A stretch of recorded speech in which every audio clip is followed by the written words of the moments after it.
Kaya nakatagal na ko kayong nag-grab? Ano ma'am, may 6 years na po. 6 years.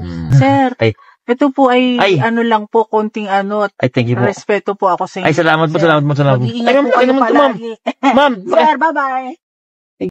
grabe bilangin ko yung sa akin ni ma'am. 1. Vloggers kuya. Ha? Vlogger. Vlogger ba? Yes. Good morning. Good morning po. Sa atin, kinakarir yun eh, no? Oh. Diyos ko po, Rudy.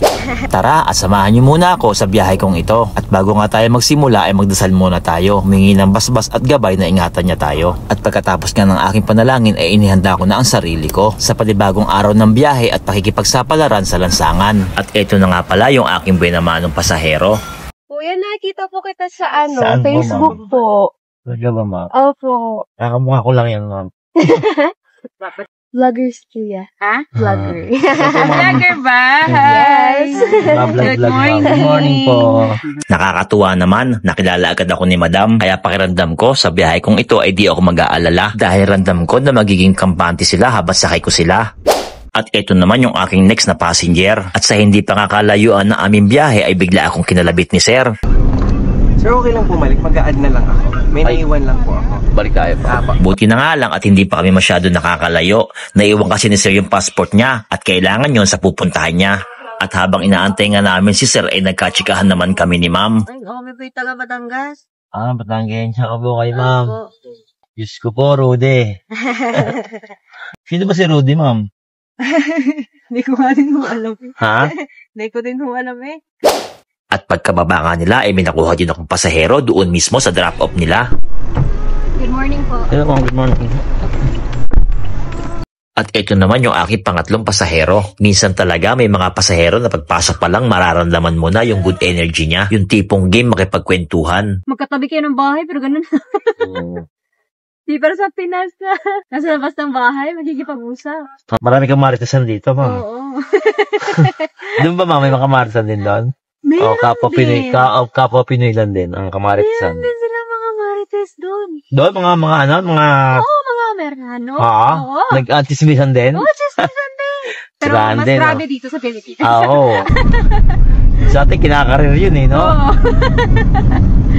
At ang dami rin namin na pagkwentuhan, hindi natapos hanggat hindi siya nakakababa sa kanyang pupuntahan. At ito naman yung pang-apat na pasahero. Kaya nakatagal na ko kayong nag-grab? Ano ma'am, may 6 years na po. 6 years. Nagit na. Grab po talaga kayo nag-upisa? Uber po. Oo, Uber. Nawala po kasi ang Uber. No? Patagal din mo ang Uber. Opo, pero ano daw sa Uber parang ano lang ako doon 1 taon, tapos nawala na siya. Tapos yun, naan ako sa grab. At habang nasa biyahe nga kami ay panay din ang aming kwentuhan kung ano-anong issue at mga nangyayari sa ating bansa. Maging sa mga personal na buhay namin ay napagkwentuhan din namin. At sa dami ng aming napagkwentuhan, nakakatuwa lang na pares pala kaming taga Bulacan. At sa haba nga ng aming biyahe at sa dami ng aming napagkwentuhan, di na namin namalayan na nakarating na pala kami sa kanyang bababaan. Ito na lang po. Naku sir, maraming Thank you. salamat po. Maraming salamat din po.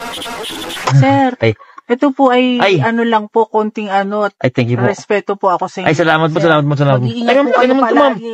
Ma'am, Sir, bye-bye. thank you. Grabe, nakakatuwa na. Uy! Whew!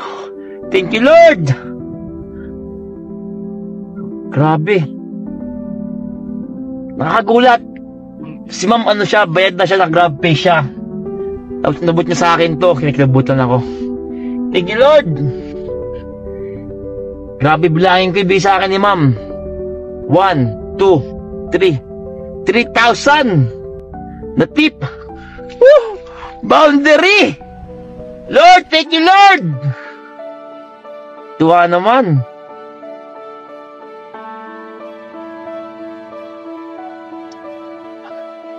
Grabe. Woo! Woo!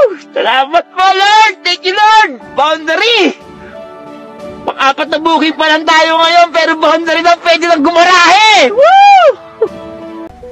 Grabe, iba talaga yung sayang naramdaman ko ng mga oras na yon. Pero linawin ko lang po hindi po siya kontraktor o anak ng kontraktor na madalas na biro ng iba. At wala rin po siyang mataas na posisyon sa ating gobyerno. May mga tao lang po talaga na bukas ang kalooban nila na magbigay ng biyaya para sa iba. May mga tao kasing mas pinipiling maging mabuti kaysa man lamang sa kapwa nila. Kaya naman yung pagiging mabuti mo sa kapwa mo, madalas yan may dumating sa'yo na biyaya na hindi mo inaasahan. At katulad nga po ng biyaheng kong ito, hindi ko po masasabi na araw-araw laging ganito. May mga araw na masasabi kong hindi maganda at may mga araw na masasabi kong sakto lang. Pero ano man yung ating pinagdaanan sa buong maghapon, doon pa rin tayo tumingin sa mabuting dahilan at magpasalamat pa rin tayo dahil naitawid natin ang araw na ito. Maraming salamat nga pala sa pagsama sa biyahe kong ito. Kita-kits ulit tayo sa susunod na kwento ng biyahe ko.